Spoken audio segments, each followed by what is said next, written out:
Coming to you from Houston, Texas, NACE International, the National Association of Corrosion Engineers, brings you the Flint Phenomenon Part 2. NACE International is a not-for-profit association that equips society to protect people, assets, and the environment from the adverse effects of corrosion. Here are your hosts, Ben DuBose and Sammy Miles.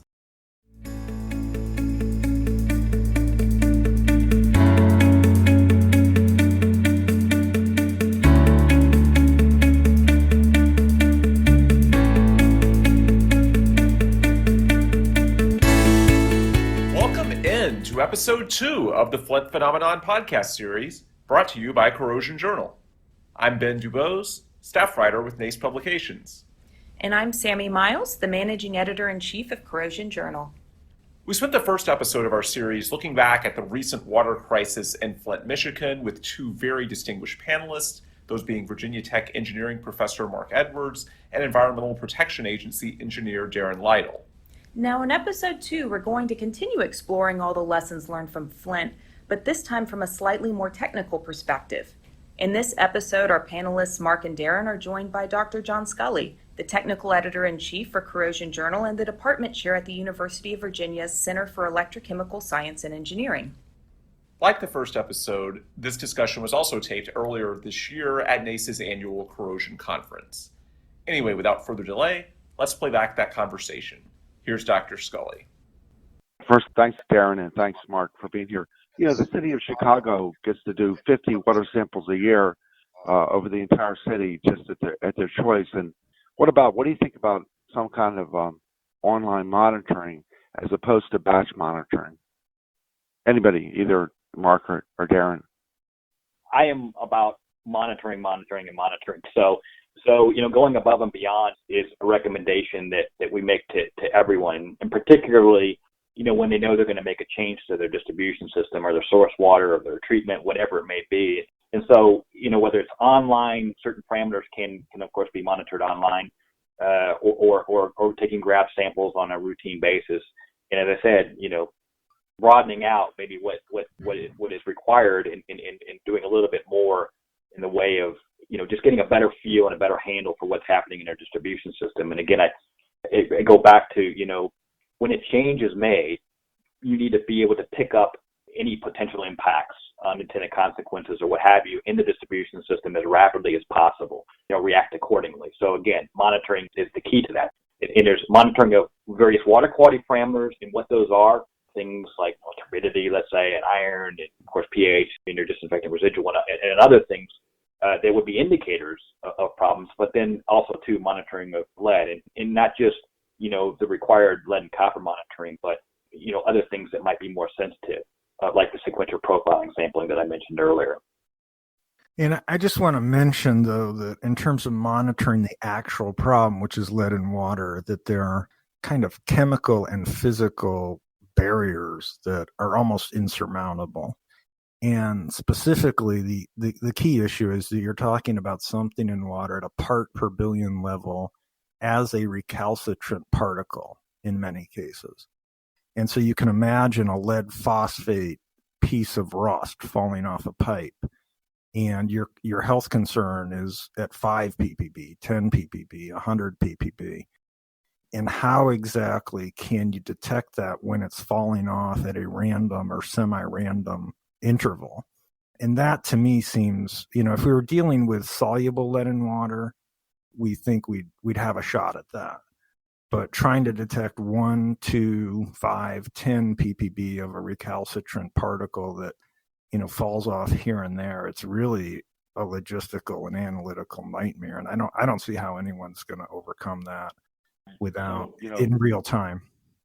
Yeah. That's right, and we get and believe me, I mean since Flint in particular, we a number of folks have come to us with potentially online lead monitoring devices, or field test kits and things like that, and I would say that all of them, they may be effective and good, but it's the soluble that they're getting at. A lot of them are based on electrochemical approaches and things like that, and what Mark is pointing to, the particle part. That's a really good point. And so I just want to ask you that, you have the soluble lead. You're right, like microelectrodes electrochemically to measure like 10 to the minus 8 molar concentration has been measured with the microelectrode. But then when you have a particle falling off, what's the silver bullet? How do we develop a technology that can measure that? I mean, they're certified, but they're properly certified by NSF to remove both particulate and soluble lead. And so if you think about that, and if you put one of those on a household tap for a period of time, you're trapping both particulate and soluble lead. So we're looking at using that idea as a sampling device. Now, it's not instantaneous.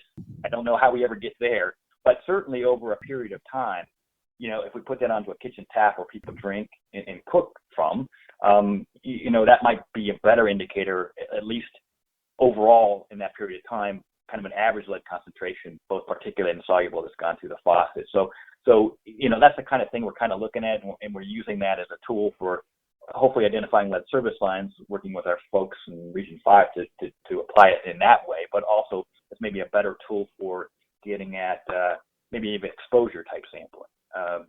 So those are the kinds of things we're looking at. But again, it's not, that instantaneous kind of thing is, that's a challenge. Right, because you see in other countries, like in Denmark, where they tax water heavily, they have like a smart cities cyber physical systems approach where they actually can do online monitoring. But it's not necessarily for lead. In their case, they're doing, monitoring for something else. And they do online monitoring, potentially seeing whether you have some sort of chronic or acute situation as far as something in the water. Well, right. And crew diameters, these things are, some things like that could be installed at various locations in the distribution system. Indicators of impact or problems that are happening in a broader sense, not necessarily lead, but there's indicators of upset of some sort could certainly be valuable. Just in terms of lead phosphate, I just wanted to ask you both a question about how much is understood about lead phosphate working as an inhibitor, as opposed to the baseline understanding that you should add lead phosphate. I mean, for instance, they know that things like Portland, Oregon, that limestone won't work, that limestone doesn't get you at a soluble lead concentration below the lead and copper rule. And that lead phosphate, it seems like there's a lot that could be advancing in understanding. I don't think that people know sort of what I would call the material science of lead phosphate inhibitor. For instance, if you form a film on the surface, what does that film look like? What is the film crystallography? What is the relationship with the lead surface? If you have a corrosion product on the pipe already, what's the relationship with that? And then how effective is lead phosphate? Phosphates are added in about 50% of water supplies generally to control the lead, and it does work very, very effectively, especially on the soluble lead and eventually on the particulate lead. So there's no doubt it can dramatically improve in this Band-Aid corrosion control approach to trying to broadly reduce lead while we figure out better solutions, such as replacing the lead pipe. And there's been a lot of work showing when and how effective it is, but in terms of the details, certainly more needs to be done. And one of the things we're looking at is this bioavailable? And, some of these lead phosphates are so incredibly insoluble that in theory, you could ingest them and a large portion of them might pass through your body and not elevate your blood lead, for example. But, these are very difficult questions that we're not going to sort out anytime soon. I'll add to that. I mean, I think when it comes to understanding the kind of the fundamental chemistry and geochemistry of lead phosphates, I think that's, there's a lot out there. But as I was sort of indicating earlier, when we actually look at pipe scales and corrosion byproducts on lead service lines, there's a lot of other stuff happening there. And so for the phosphate to be effective, it's got to go through a lot of other stuff to be effective. And so there's a lot that we don't understand there. And I'll also add, and maybe Mark can speak to this a little bit too, but we've been talking all about lead service lines here for most of this conversation, but there are other sources of lead, in galvanic corrosion, leaded solders and brasses. We can't ignore those either. I mean, I understand that certainly if you have a lead service line, that's the major source to deal with. But I think and maybe some of Mark's work has shown too that maybe the phosphates aren't as effective for those types of situations. And so there are some things I think we need to understand within premise plumbing as well as the role of phosphates. Right, and that's a really good point because there's other sources of lead, and some of those lead phosphate, or phosphates may not be effective. So if you have solder joints, is it known, where the in addition to where the lead lines are, I saw some articles recently where people use artificial intelligence to sort of predict where the lead lines might be as a substitute for real information. They were able to say that houses built in a certain age period or a certain time period, and a number of other factors will be highly likely to have lead solder or to have a lead line itself. Yeah, it's our strategies for identifying which particular homes will have lead solder or lead and brass are better in terms of demarcating the risk. And in general, if you have metallic plumbing before 1986, you probably do have lead solder, but after that, you should not. And if you have lead and brass in your home, which most homes do up until 2014, it was made with relatively high lead in the brass added to it to make it easier to manufacture. And then the standards were tightened a lot after 2014. But ironically, even the toughest standards that we just put in 2014 are not considered good enough now in the aftermath of Flint, that you could actually go out and replace an entire school's plumbing system meeting the existing plumbing code and the new 2014 standard.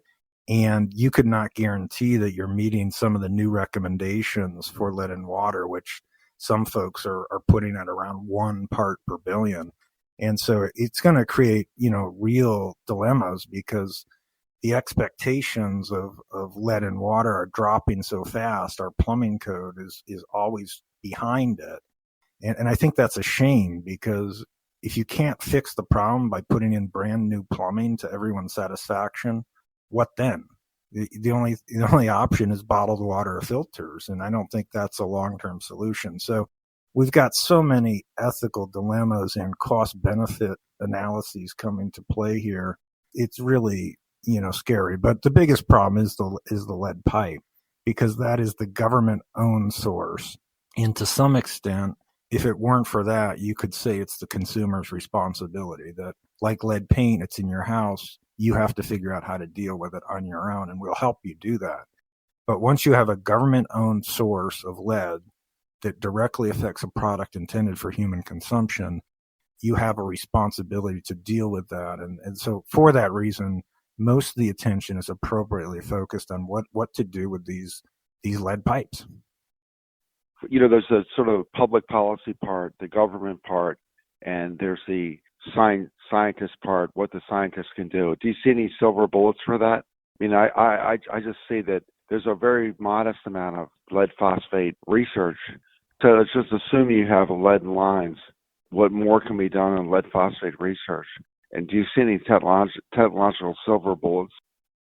The filters are extremely effective in the intermediate term for folks that have a lead pipe, who think they have a lead pipe. The whole idea that you could eliminate your concerns about this problem for what it would cost to take one sample, say $30 every 6 months, and only treat the water used for cooking or drinking. It's really hard to imagine that we can come up with something better than that to give folks 100% effectively peace of mind in relation to lead and water, not just taking care of the lead pipe, but the solder and the brass.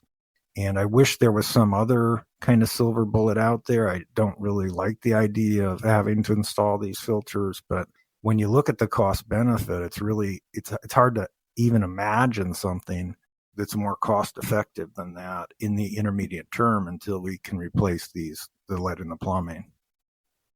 I have some questions about the lead phosphate. The limited work that we've done at University of Virginia, we see that the lead, when you add a phosphate, orthophosphate, that it takes a long time even for the inhibitor to work. And I know you can pass when you do some sort of batch sampling long term down the road.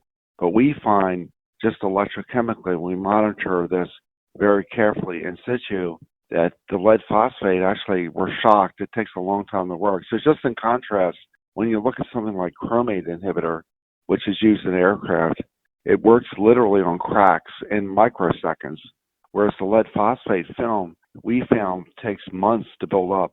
This is just in some recent research that we've done. So even if you know you have a lead line and you have filtering and then you have lead phosphate, you're doing everything you can do. We were surprised to learn that the scale doesn't develop for a long time. Certainly, we observed the same thing both in the lab, but certainly in the field, full scale. I mean, it can take years before you fully there's a gradual improvement, but before you fully recognize the benefits. And again, I think that kind of goes back to the messiness of the scale and other things that could scavenge the phosphate and helping it to get where it needs to get to could certainly interfere and slow things down there as well. So yeah, sometimes there's an expectation maybe that you're going to see this instant response, and that's not necessarily the case. I think too, when you talk about phosphate, is there any merit in work that would look at the enhancing the phosphate as an inhibitor, like a surfactant, something that I guess obviously people can put in the water system and tolerate, that improves that scale formation? I don't know if there's any kind of silver bullet there. Just you still have the particle effect, which is the point well taken. But is there any way in improving the scale? I just don't see much research being done in this area, and given the public health concern, I'm surprised. Well, I think making sure that you're at the appropriate dose and you're at the the optimal pH, certainly can help move things along. And again, going back to the treatment facility, making sure that that you're treating the water, you don't have any issues with, let's say, potential for post precipitation of phosphate-based materials like aluminum phosphates or other things. And I think too, we got to think about a lot of places are not just adding straight orthophosphates. There's this polyphosphate out there, and so what's the role of the polyphosphate? And I think that's a whole big research question there. What are the roles of the phosphates? What are the roles of the polyphosphates when it comes to lead complexation or particle transport issues and things like that too? So we have to kind of understand chemically, what it is that we're adding and what those things have to do with lead release and particulate release. And then you have to realize this is such a conservative industry, and with good reason, that there's only about 10 chemicals we can add to water that don't raise public health alarm. And even amongst those 10, there are groups who are dead set against them being used. So, for example, you have a very strong lobby out there that feels adding fluoride to water is a horrible, horrible idea. You have groups that are against the idea of adding phosphates to the water in the first place. You have groups that don't want any chemicals in water. Even there's resistance sometimes to chlorine, the taste and the itchiness and the smell of it, even though if we didn't add it, millions of people would die. And so, the idea of coming up with a new chemical sounds good in practice, but in reality, it's not going to happen, because unless you have a very long track record, people never want to be the first to get a new chemical. And that resistance is getting, only stronger. And you just think, what does it take to prove that something added to a water supply is safe with virtual 100% certainty? It's a very high hurdle to overcome. That's a really good point. But is that decided at the local level or at the national level? In other words, like the 10 color, can a municipality decide whether to do something like that, or is that something that's federally decided? In terms of what material, what's being added, you mean? Right. Say you decide, make a decision to add chlorine or make a decision to add a surfactant that enhances the effect of phosphate. Would that be decided at the federal level, or would that be decided locally? Well, let me back up and just say too, just to reiterate what Mark was saying. I mean, Mark probably remembers. I mean, the whole phosphate issue in Flint was a big one. I mean, there was a period of time, if you recall that, they were adding 1 milligram per liter of orthophosphate is what the Detroit water source had, and the recommendations were to bump that up and to just over 3 milligrams per liter. And there was a lot of concerns. As Mark said, the industry and communities are very conservative when it comes to these things. And so there was a lot of concerns about what is this phosphate doing? Is this, so there was an effort for a period of time there where we had to, educate, and make people aware, that these levels of phosphate are not crazy high and not of a health concern. So we were always up against things like that we just need to be aware of. In terms of decisions that are made, when it comes to whether a community adds orthophosphate or silicate or whatever it is, ultimately, I mean, that decision is approved by the states that have primacy. So, if community A wants to, in Ohio, wants to switch the corrosion inhibitor from a blended phosphate, let's say, to an orthophosphate, and, they work with their state to get that approval. There's a situation in Maine where I know you've heard that they want to use limestone and they're not using phosphate. And the state legislature has approved this, and they already know that it won't work because the lead concentration will not meet the lead and copper rule. Yeah, I can't speak to that specific situation because I'm not sure what you're referring to. I don't know what to say. But well, I think Maine, just in short, and I hope I don't get this wrong, but there are lead service lines in the state of Maine, and they have elected not to use phosphate, from what I understand, or orthophosphates or polyphosphates. They've decided that they're going to add limestone to the water, and there's already evidence to show that just the soluble lead concentration in equilibrium with some sort of corrosion product with lead formed from limestone will not meet the lead and copper rule. And that's how I understand the problem.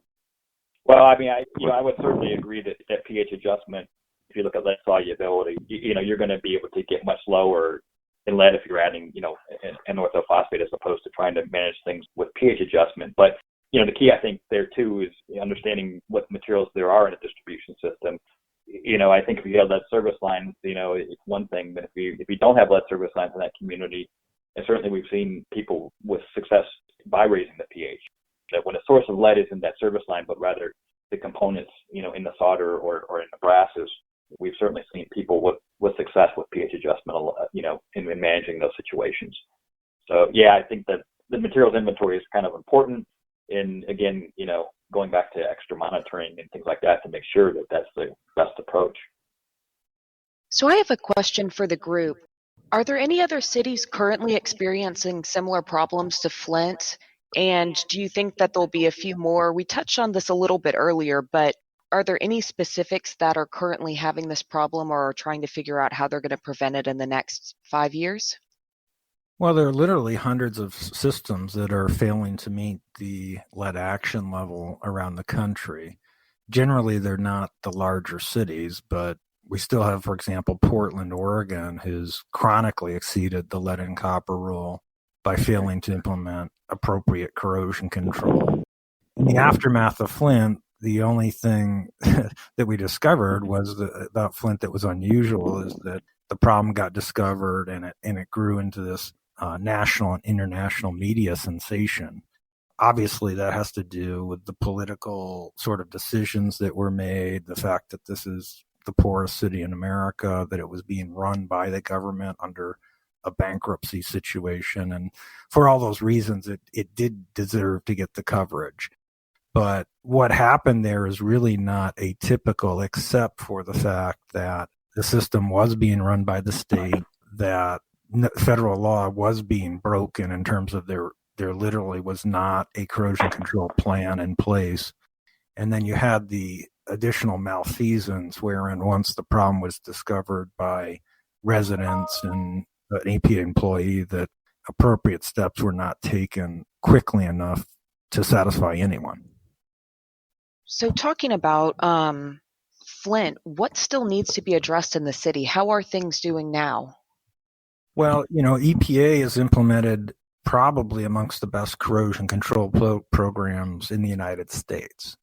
And so I don't think there's much more that can be done there. And what needs to be done is have these old, antiquated pipes replaced. But the big problem you have is money. Flint is the poorest city in America, but they also have amongst the highest water rates in America. And many of my friends there actually pay more for their water bills than their mortgage. So the biggest problems is what I call the infrastructure death spiral, wherein once your water bills are so high, people start to leave the city. And because people are leaving the city, the water prices go up further because there's less people paying for it, and your ability to upgrade that system is also diminished.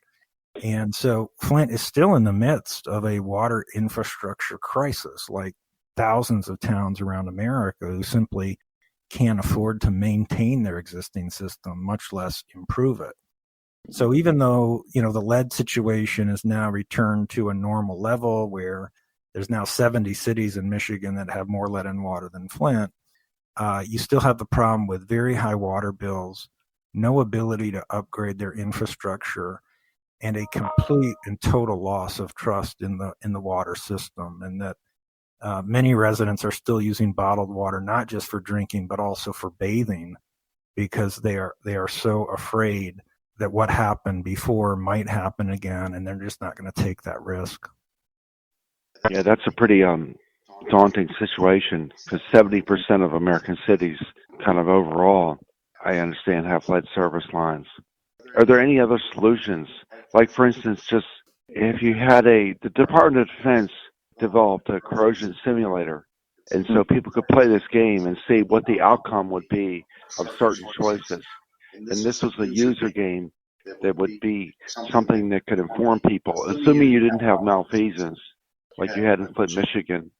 If you had a game simulator in some city to see what the impact of your certain choices would be, do you think that would be of any value? In other words, you play the game and see what the outcome is as far as lead concentration in the water based on your choices that you made in your management of the local water system. Well, I think the biggest problem is the lack of predictability, in that a lot of these systems are almost inherently unpredictable using our best science. And so our approach is really trial and error, wherein hopefully you do the trial and error in a jar or in a desktop study before you make the change in the city. But even when you implement a change based on a trial and error with a modicum of scientific experience and wisdom as a guide, you have to be monitoring it to make sure that things don't go wrong. And so I think that inherent scientific uncertainty, because of our lack of knowledge and the incredible, these are just incredibly complicated systems and incredibly complicated scientific problems, you would really have a hard time sort of making a game up that could capture the reality. Why markets is so unpredictable? Well, because we just don't understand how each change in the water is going to affect each of the different lead sources that are out there. Every one of them behaves fundamentally differently. You have pure lead pipe. You have galvanized iron, which has a zinc coating with lead in it. You have solder that's galvanically coupled to copper. You have lead and brass, which is an alloy situation. So you have 4 distinctly, totally different potential sources of lead in terms of how they respond to individual chemistry changes or inhibitors. You've got situations where you can add this chemical to the water and make lead service line lead better and increase lead coming from solder, and then realize that every single home is different. Yeah. It has different lead in the plumbing. It has different water use patterns. So, you have some homes where people are hardly using any water. Some people are using a lot. Those are 2 totally different scenarios. You've got microbes influencing these problems, and every individual house has a different microbial profile. You've got different pipes going to each house. So if you have a concrete pipe going to your house versus an unlined iron pipe, that's totally different as well. So you just you got multiply. water quality differences, right? You got source water differences, you got treatment changes, you got seasonal variations, you have mixing zones, you have all kinds of temperature changes, all kinds of things. It's so complicated. Those are all really good points, and so I see what you're trying to say. That what I'm surprised from a science standpoint. I looked online one time, but there's very few sort of funded projects in this area. I'm thinking more of National Science Foundation, but I shouldn't probably name the agencies. But it just seems like there's a fairly modest level of research in this area, and I'm surprised. Yeah, and there may be some things coming out. Really, I think it just points to the fact that each system has to do their best to understand their system. And that's where again comes in, the added monitoring. Do they have, are there pipe rigs, for example, installed that they can use to assess things? Doing your homework up front. And if you are going to make changes down the road, you need to think about those things early, well before the change is made. And then if you do make the change, be prepared to monitor and diagnose and find problems. So every system's unique. You know, the pipe scales are unique, the waters are unique, and usage patterns in homes are all unique. And the other thing is, why invest in something that you want to go extinct? That's a big concern. So the ultimate solution is only to replace these lead pipes. And so given that reality, every time you want to propose a research project to study this, we're appropriately criticized. Well, isn't the answer just to replace these lead pipes in the first place? And you have to answer yes, but the thought that we're going to get these lead pipes out of the ground in the next 10 or 20 years, it's not going to happen. This is a problem that's not going to be resolved in my lifetime. But you are up against these philosophical arguments that it is 100% certain the way forward is to replace these pipes. Given that reality, why are you wasting time trying to understand a problem you want to go extinct?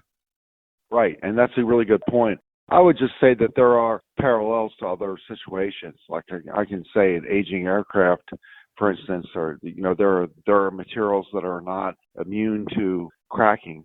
There are some major cracking problems, environmental cracking in aircraft that affect. I'm not going to name them, but current airframes right now. But the ability to replace those is not realizable near term, and so those systems are going to be managed. Same with a lot of systems. Nuclear reactors have corrosion problems, and they're not going to be able to replace those. In fact, they'll try to do service life extensions. And so, in this situation, as you point out, Mark, and lead, the research, I don't make the policy, but it could be, it's not going to be, it's not financially viable to replace it all, right? And there isn't enough financial resource around to replace it. And then if you pointed out in some of your articles, this partial lead replacement can even be worse. And then, as we said earlier, how do you even find them to replace them? We've got 10, 15 years of work to even find where these lead pipes are, even if we rolled up our sleeves and committed ourselves to it tomorrow. Right. I've seen some papers recently using artificial intelligence to try to predict where the lead pipe would be in lieu of actual record keeping. I think some of that might be fruitful. Just saying, like, if it was in a certain area in a certain time period where the house is built and some other factors, trying to predict with reasonable reliability where there might be lead pipe based on certain records. What would you both recommend that communities do, given this unpredictability in water chemistry, unpredictability of the myriad of variables that you point out in water systems? What was the question again in terms of what? Well, so you pointed out very well the unpredictability that you can't. I asked earlier about making a game simulator that tells you the impact of various policies as far as water management, and you pointed out that there's so many variables, a lot of them unknown, and so that's a point well taken. But then, what should communities do to protect themselves? I kind of go back to thinking about ways that they can monitor kind of above and beyond the regulatory requirements. So the more information that they can gather, in using tools such as pipe rigs, for example. I mean, if you could put pipe rigs in place and had them in place, for years, just running, automated running perhaps in a facility, that's a tool that they could use to assess, treatment changes in advance of making the changes. And again, monitoring the distribution system in ways such as when it comes to lead, maybe, thinking about things like sequential profiling, sampling, and potentially other approaches to get a better handle as to what's happening within homes. And then water stability is, always a big one for us. I mean, don't minimize changes in the distribution system in terms of the distribution system water quality, minimize fluctuations and some of the important parameters that impact, corrosion control in lead and copper. So I have a question for the group. We've been focusing on the water infrastructure, but what do y'all think the next Flint will be? Like, what will be the next crisis that we have facing the nation? Not in terms of lead pipe, but are there other similar type of problems that we see that the country's moving towards in the U.S., internationally? I know John touched on a few of them with aerospace, but are there any other issues that y'all see that we need to start investigating? Well, Flint was ahead of the curve in terms of going bankrupt. And there are literally thousands of American cities who are following in their footsteps, cities that are losing population and that are entering this infrastructure death spiral. And at present, we don't know how to manage such decline. We don't have mechanisms short of a water disaster to get outside money to help those folks meet federal drinking water laws. And so I really see this as an absolute problem that is coming our way, and we do not have a paradigm to deal with it. What we're talking about is situations where cities and towns might be destined to become ghost towns. This has happened throughout American history, and we have this mega trend of folks leaving the country and going to cities that are on the coast. And what do we do with the folks who are left behind and who have a limited ability to pay, and their bills are going up because, unlike roads, for example, that are degraded slower the less people use them, water systems in many cases actually degrade faster the less you use them, and they're actually designed for a certain number of people. So this is creating an issue all around the country, and what we're going to do about that mess, I really have no idea. What do you both see as I know there's not a remedy for that immediately obvious, but what do you see as at all levels, from a science level, from a public policy, what do you see as the solution to something like that? Well, it could be anything from just telling these folks that they're no longer part of a first world country and that they're no longer being protected by federal laws because they can't afford to, and just tell them that they're on their own. I mean, at least that's being honest. We should not continue with the worst of all worlds, which is to tell people they're being protected by federal law when they're not. That's the tragedy of Flint. And the only alternative beyond that is to get outside resources so that state or federal money can be used to support municipalities so they can maintain their water infrastructure. But right now, those programs do not exist. Our paradigm is you get the water you can afford, period. And so, I'm very much a pragmatist, and, whichever path we go, I mean, that's fine. There's arguments to be made either way. But what I think I personally cannot tolerate is telling people that they're being protected by federal law, that their water's fine, when that's really not the case. Right, and that's the point that you make there is kind of a non-negotiable. Telling people that their water's fine when it's not. That's got to be a non-negotiable point. As far as a solution, it's a lot tougher. So that's pretty sort of somber reality. Unless there's some sort of technological silver bullet that comes on, or a bypass. You can imagine in some situations there are things that come along, technologies that sort of bypass the problem. And I don't know what that is in this instance. So it would be like in the idea of third world countries not having the ability to communicate, not having good infrastructure for land use of telephones. And then iPhones came along, or, these handheld phones came along and literally totally bypassed, the landline approach. And I don't see a solution like that for water unless you guys do.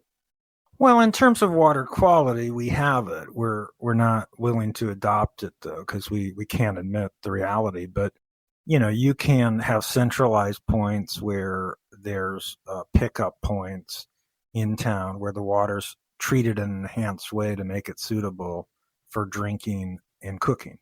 And then you could provide water in quantity that is not dangerous for bathing and showering. But we're not prepared to accept that in this country. We want to keep myth alive that water can come out of the tap completely safe and suitable for all purposes. But that solution does exist, and unfortunately, that's the solution that many Americans are adopting. They no longer trust the water coming out of the tap for cooking and drinking, and they are therefore paying a large amount of money to either purchase in-home treatment systems or bottled water for that purpose. And so that solution is occurring, but it could be occurring in a more systematic and cost-effective way. For example, if a city had a local filling station where they could get bottled water quality folks picking it up in jugs, and that's what's happening in Flint as we speak. Many of my friends there are still buying bottled water from Walmart or Fred Meyer, but from centralized production places where they can get it for 50 cents a gallon.